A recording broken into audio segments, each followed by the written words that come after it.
So actually same trollers thing. నైజం ఏంటి చెప్పండి. అది చెప్తున్నాను, దానికి వస్తున్నా. ట్రోలర్స్ అనేవాళ్ళు వాళ్ళకి లైఫ్లో వచ్చిన ఒకే ఒక అద్భుతమైన అవకాశం సెలబ్రిటీ అవ్వడానికి ఇది. అంటే వాళ్ళు ఎంత బాగా రోల్ చేస్తారు. Everybody wants to become a celebrity. ఎంతో కొంత ఒక 2 బిట్ వాళ్ళకి ఫేమ్ రావాలి. ఆ ఫేమ్ రావడానికి హార్డ్లీ 0.0001% పీపుల్ పాపులర్ అవుతారు. కానీ సోషల్ మీడియా ట్రోలర్స్ ఏంటి, వాడు చేసిన ఒక వెరీ ఇంటెలిజెంట్ మీమో లేకపోతే ఒక ఫ్రేజో లేకపోతే దాని మూలాన వాడికి లైక్స్ వస్తాయి. అవును, ఆడుకున్న దాంట్లో. So each of them can become a celebrity in their own right. అది వాళ్ళ టెంప్టేషన్. అవును, అప్పుడు ఎవరినైతే వాళ్ళు ట్రోల్ చేస్తున్నారో వాళ్ళు రియాక్ట్ అయితే అది వాళ్ళకి సూపర్ హిట్ కింద లెక్క. అది సూపర్ హిట్ సినిమా కింద లెక్క వాళ్ళకి. ఎందుకంటే అవతలో రియాక్ట్ అయ్యాడు కూడా. కానీ అప్పుడు మీరు only way to counter that is ignore them. ట్రోలర్స్ని ఇగ్నోర్ చేయటం తప్పిస్తే వేరే విధంగా మీరు ఏమీ చేయలేరు. కానీ ఇక్కడ ఒకటి అడుగుతాను. ఇప్పుడు రోడ్డు మీద ఒక వ్యక్తి వెళ్తుంటే, ఎవరైనా వచ్చి ఒక అమ్మాయి వెళ్తుంటే ఫర్ ఎగ్జాంపుల్, ఆ అమ్మాయి గురించి బ్యాడ్గా బిహేవ్ చేసినా, ఈవ్టీజ్ చేసినా కూడా షీ టీమ్స్ వచ్చి పట్టుకుంటాయి కదా.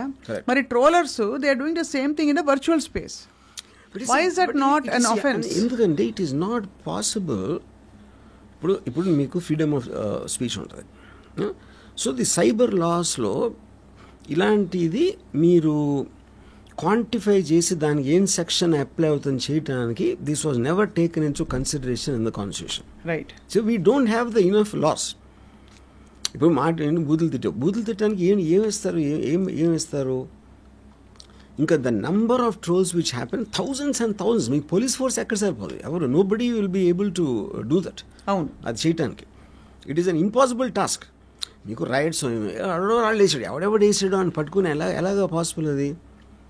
You know correct. ఇప్పుడు ఇంకోటి ఏంటంటే, ఇది ఫిజికల్ ఇంజురీకి మీరు చెప్పిన దానికి మీరు ఏ మాట వాడితే ఏమవుతుంది అనే దానికి. ఇప్పుడు పాలిటీషియన్స్ బూతులు తిడతారు అవతల పార్టీని, పాలిటీషియన్స్ వేరే వాళ్ళని ఎవరినో తిడతారు, ఏదో ఇష్యూలో మాట్లాడుతూ ఉంటారు. డైరెక్ట్గా మన లీడర్స్ అనుకునే వాళ్ళే అంత ట్రోల్ చేస్తూ ఉంటే ఇంక మీరు వేరే వాళ్ళని ఇంకే ట్రోలింగ్ ఏంటి? అవును, అంతే కదా. అదే కదా బేసిక్గా. మీరు సెటైర్ చేస్తున్నారు, ఫన్ చేస్తున్నారు, ఇది చేస్తున్నారు, same thing what they are doing.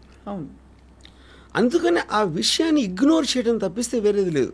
కానీ ఇక్కడ ఇగ్నోర్ చేయకపోవడం వల్ల అది వెళ్ళి ఎస్కలేట్ చేయి, గొంతెత్తి మాట్లాడు, ప్రశ్నించు అన్నట్టుగా పాపం పవిత్ర వెళ్ళి దర్శన్కి చెప్పడం, అతన్ని సీరియస్గా తీసుకోవడం, అండ్ తర్వాత జరిగిన పరిణామాల్లో ఇవన్నీ బయటపడడం ఒక చాలా సీరియస్. ఇంకా ఎంతమంది లైవ్స్ ఎఫెక్ట్ అయిపోయాయి ఒక్క ట్రోల్ వల్ల. అది కూడా గమనించాలి కదా. So how come then that we don't have or should we have laws? నేను అదే అంటున్నాను. ఇప్పుడు సపోజ్ నేను పవిత్ర గౌడ ప్లేస్లో ఉంటే I would have just smile. నేను చూసిన, ఒకవేళ నా నోటీస్కి వచ్చిన వాడు అన్నది, I would have smile because I should know that he's ఒక పని లేనోడు, ఎవడో పని పాట లేనోడు, పని పాట లేనోడు చేస్తారు ట్రోల్స్. వేరే వాళ్ళు ఎందుకు చేస్తారు? People are busy, will never troll. అవును, వాడు అంటే అప్పుడు ఇప్పుడు నేను వెళ్తాను, అదే ఎగ్జాంపుల్ చెప్తాను. If she didn't even react to that, ఇదంతా ఎందుకు జరుగుతుంది? రైట్, కరెక్టే. అది పవిత్రాన్న పట్టించుకోకూడదు, లేకపోతే దర్శనాన్ని చెప్పొచ్చు, ఏదో అవుతారో వదిలేండి, అయిపోయింది. వదిలేంటే అయిపోయింది అక్కడ. దాని తర్వాత ట్రోలర్ ఏం చేయలేరు కదా. మీరు వాడు చేసిన దానికి రియాక్ట్ అయితేనే దాని పరివేశనం వస్తుంది. రియాక్ట్ అయ్యి అనుకోకుండా ఊరికే ఒక చిన్న జలకిద్దామన్న ఒక పర్హాప్స్ ఒక ప్రయత్నం వికటించి ఈ విధంగా అయింది. చూసి ఒక్కసారి మీరు డిసిషన్ తీసుకున్న తర్వాత ఇంక మీ చేతిలో ఉన్నది కదా, అంతే. You can control the role of what the decision you made. Correct. ఇప్పుడు ఉదాహరణకి నాకు మెనీ ఇయర్స్ బ్యాక్ ఒక పర్టిక్యులర్ ఒక ఆస్పెక్ట్లో ఒకటి విపరీతమైన కోపం వచ్చింది ఒక మనిషి మీద.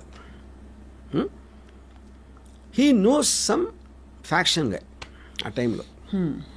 తనకి చెప్తా ఉంటే ఇలా చేసాడు అన్నాడు, అది నేను మౌన్ చూపించలేకపోతున్నా, అది ఇది అని చెప్తా ఉంటే ఆ ఫ్యాక్షన్ లీడు చంపేద్దాం అన్నాడు. చంపేద్దాం అంటే ఈయన టెంప్టెడ్. ఎందుకు? మీకు విపరీతమైన కోపం వచ్చినప్పుడు ఏదో చేయాలని అనిపించడం అనేది మానవ సహజం. అవును. ఇప్పుడు ఒక కెపాసిటీ ఉన్న పర్సన్ ఉన్నాడు మీ దగ్గర, కానీ వద్దు ఆడు పాప అన్నాడు, కానీ మీ పేరు రాకుండా చూసుకుంటాను, మళ్ళీ టెంప్టెడ్. కానీ ఫైనల్లీ సెన్స్ ప్రివైల్ చేయలేదు. రైట్. ఎందుకు చేయలేదు? ఒకటి, ఏదైనా బెడిసి కొట్టిందంటే మళ్ళీ నా పేరు వస్తుందా? యూనో, ఇప్పుడు ఇది ఎవరు చెప్పారు నాకు? ఎవరైతే అది చెప్పాడో అతను ఆడే చెప్పాడు. అతను నాకేమన్నాడంటే, రాము అది జరిగిన నెక్స్ట్ డే చేస్తుంటే చెప్పేసి ఉండే చంపేమని. 10 రోజులు అయింది కాబట్టి నా కోపం కొంచెం తగ్గింది. అవును, అందుకని నేను బయటపడిపోయినాను. అప్పుడేంటి, మనకి పాత ఇది ఉంది, count to 20 when you're angry అని. అవును, 20 లెక్క పెడితే నీ కోపం పోతుంది అంటారు కదా. సో అప్పుడేంటి, కోపం అనేది it's a human tendency, but it's an emotion and all emotions keep coming down with time or whatever else happens, you know. So ఇప్పుడు అందుకని ఈ ట్రోల్ అనేది మీరు చైన్ ఆఫ్ ఈవెంట్ ఎంత ఉంటుంది. ఫస్ట్ డెసిషను ఈ పవిత్ర దర్శన్కి పెట్టడం, దర్శన్కి ఉన్న ఇమ్మీడియట్ కోపంతో ఆడికి చెప్పడం, వాడి అప్డేట్ అక్కడ అయిపోయింది. అవును, ఇదే దర్శన్ ఒక రోజు డీల్ అయి ఉంటే I doubt you would have done it. ఇవన్నీ టక్ టక్ టక్ జరగడంతో బేసిక్గా. కానీ సో దీంట్లో what has to be educated is not to take troll seriously, because మీ రియాక్షన్ బట్టి వాళ్ళ బలం వస్తుంది, కానీ వాళ్ళ అన్నమాలని ఏమీ జరగదు. See, today we are living in a world they can fake your pictures. అవును, వీడియోస్ ఫేక్ చేయవు, వాయిసెస్ ఫేక్ చేయొచ్చు. అవును, అంతే కదా. సో మీరు అనకపోయినా మీరు అన్నట్టు చేయగలిగే టెక్నాలజీ ఉన్నప్పుడు ఇంకా ట్రోలింగ్కి మీనింగ్ ఏంటంటే, అంటే ఎవరు ఏం చేయలేరు, దాన్ని ఏమి చేయలేరు. కాదు, ఇప్పుడు ఇట్ విల్ గెట్ వర్స్. ఎందుకు ఇట్ విల్ గెట్ వర్స్ అంటే, మనకన్నా 10 రెట్లు ఎక్కువ అమెరికాలో ట్రోల్ చేస్తారు పాలిటీషియన్స్, ప్రెసిడెంట్. అంటే మీకు అసలు you cannot imagine what they are doing. కానీ అమెరికాలో తేడా ఉంటుంది వర్మ గారు, బికాస్ అమెరికాలో కల్చరల్ ఫ్యాబ్రిక్ ఎలా ఉంటుందంటే, సోషల్ ఫ్యాబ్రిక్, పొట్టి బట్టలు వేసుకున్నట్టు, బట్టలు ఏంటి పైన తీసేసినట్టు, ఇంకోటి చేసో, లేకపోతే ఒక బూతు తిట్టినా కూడా ఆ కల్చర్లో అది కూడా కాదు. ఇవి ప్రెసిడెన్షియల్ ఎలక్షన్ వస్తుంది ఇప్పుడు నవంబర్లో. The amount of trolls on Biden and Trump and everybody unbelievable అసలు. అంటే అలా ఆలోచించే మనుషులు ఉంటారని కూడా మనం ఊహించలేం. But that will become a part of life అన్నాను. అంతే, which is being done not only by the anonymous trollers, also being done by stand up comics కానీ యాంకర్స్ కానీ. అందరూ ఆ లాంగ్వేజ్లోకి వెళ్ళిపోయారు, ఒక ఫ్రీ ఫర్ ఆల్ అది. సో దాన్ని మీరు రిస్ట్రిక్ట్ చేయడానికి ట్రై చేశారంటే ఫండమెంటల్ ఫ్రీడమ్ ఆఫ్ స్పీచ్ కింద వస్తుంది. అదే కాబట్టి ట్రోలర్స్ ప్రతిసారి మీరు ఎలాగా, నేను గబుక్కుని పెట్టాను అది ఫ్రీడమ్ ఆఫ్ స్పీచ్ని కాంట్రవీన్ చేస్తా లేదు, ఎవరితో చెక్ చేస్తాను నేను అసలు. అది మీరు వేలు వచ్చేస్తా ఉంటే మీరు ఎంతమంది నన్ను పట్టుకుంటారో ఏం చేయగలుగుతారు దాన్ని. Correct. Yeah, that's the point. But so the only solution, I'm repeating once again, to ignore trollers ante. Yeah. ఇది ఇంకో విషయం అడగాలి. చాలా సార్లు వర్షం వచ్చింది, ఏమి చేయలేము, చిన్న తడిసిపోయాం అంతే. మరి వర్షం మీద కోపం రావాలంటే ట్రోలర్స్ మీద కూడా రాకూడదు అంతే. ఆ వెదర్ ఇంకోటి ఏంటంటే, ట్రోలర్స్ని మీరు తప్ప ఎవరు సీరియస్గా తీసుకోండి, వేరే ఎంటర్టైన్మెంట్ కూడా తీసుకుంటాడు. అరే భలే ట్రోల్ చేశారు చూసారా, ఆయన చేశారా అని అంటే ఈడు హ్యాపీ, ఆడు సీరియస్ గా తీసుకోడు. ఆడు పెళ్లి జీవితానికి nobody takes a troll seriously except for the person who is being subjected. మీ మీద జోక్ వేస్తే మీరు సీరియస్ గా తీసుకుంటారు, మిగతా అందరికీ ఎంటర్టైన్మెంట్ కదా అది.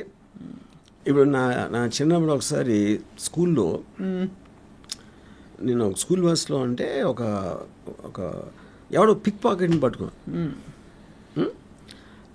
పట్టుకుంటే ఆయన్ని అందరూ కొడుతున్నారు. ఇప్పుడు నా పక్కన నా ఫ్రెండ్ ఆడు వెళ్ళి కొట్టి అది ఇక్కడ గుద్దినా అన్నాడు. అంటే ఏంటి, ఆడు గుద్దటంలో ఆడు పిక్ పాకెట్, ఆడు దొంగ అనేది పాయింటే కాదు.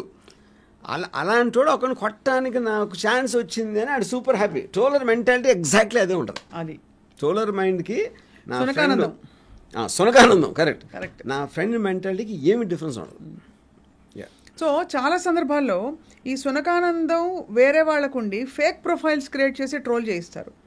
అది ఏ విధమైన సునకానందం? అది ఏ బ్రీడ్ ప్రొఫైల్స్ అంటే, ఇప్పుడు మనకు ఒక్కసారి ఆల్రెడీ అలాంటి సాధన ఉంది అంటే ఎవరో ఒకళ్ళు దాన్ని ఛాన్స్ తీసుకోవడానికి, ఒక పొలిటికల్ పార్టీయా లేకపోతే అందరూ వెళ్ళి అలెజ్ చేస్తున్నట్టు వేరే చెప్తున్నా, వేరే హీరోస్ ఫ్యాన్స్ మీకు ఒక డివైస్ ఉన్నప్పుడు చేస్తారు.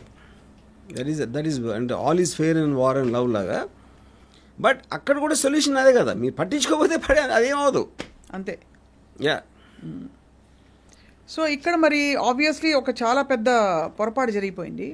ఓవరాల్ ఈ 1 మాత్రమే జరిగినా కూడా ఇలాంటి సంఘటనలు, ఈ ఈ పవిత్ర కేసులో జరిగిన విషయం లాంటివి, isn't it actually a dangerous phenomenon? అంటే or you are saying వాళ్ళకి అది ఎమోషనల్ లెట్ అవుట్ కాబట్టి dangerous only if you are taking it seriously అన్నాను. But how can you put the onus of Pavitra ignore చేస్తే ఇది ఏం జరుగుతుంది కదా. కానీ వాళ్ళు కూడా ఏదైనా చేయాలి కదా అలాంటి ట్రోలర్స్ ని అది చట్టపరంగా ఎందుకు చేయలేమంటే the number is too huge అన్న. అది మీకు వేల్లో ఉంటాయి ట్రోల్స్. వాళ్ళందరినీ పట్టుకుని ఇండిపెండెంట్గా ఒక్కొక్కడి మీద కేసు పెట్టి ఆయన్ని ట్రాక్ చేసి అది చేసి దాని తర్వాత ఏ సెక్షన్ అప్లై అవుతుంది ఏం అవుతుంది, where does anybody have resources like that? It's impossible అది. And the only reason only solution is ignore. ఇప్పుడు సపోజ్ పవిత్ర పట్టించుకోలేదు అనుకోండి, ఏం జరిగేది? ఆడు 4-5 మెసేజ్ పెట్టి ఊరుకుంటాడు, ఆడికి బోరు కొడుతుంది, ఎందుకంటే ఎవడు రియాక్ట్ అవ్వట్లేదు కాబట్టి అయిపోతుంది. పట్టించుకున్నందుకు ఎంత దూరం వచ్చింది. కరెక్ట్. సో మరి ఇప్పుడు Darshan is a big star, Pavitra కూడా తన యాక్ట్రెస్, వాళ్ళకి అంతంత రెప్యుటేషను అది అంతా ఉంది. వాళ్ళ మీద నమ్ముకుని సినిమాలు ప్రొడక్షన్లో సినిమాలు ఉంటాయి, ఇది ఉంటాయి అది ఉంటాయి. ఇది మొత్తం you're putting at stake for some stupid idiot who said something in a troll. ఈ ఇష్యూ మీద మళ్ళీ ట్రోల్స్ అవుతున్నాయి ఇంత జరిగా కూడా. రేణుకా స్వామికి పవిత్రకి ఏదో కనెక్షన్ ఉందా ఇలాంటివి. అదే అంటున్నా. ఇప్పుడు ఇంకా క్రియేటివిటీ ఇంకా అంతే ఉంటుంది. అవును.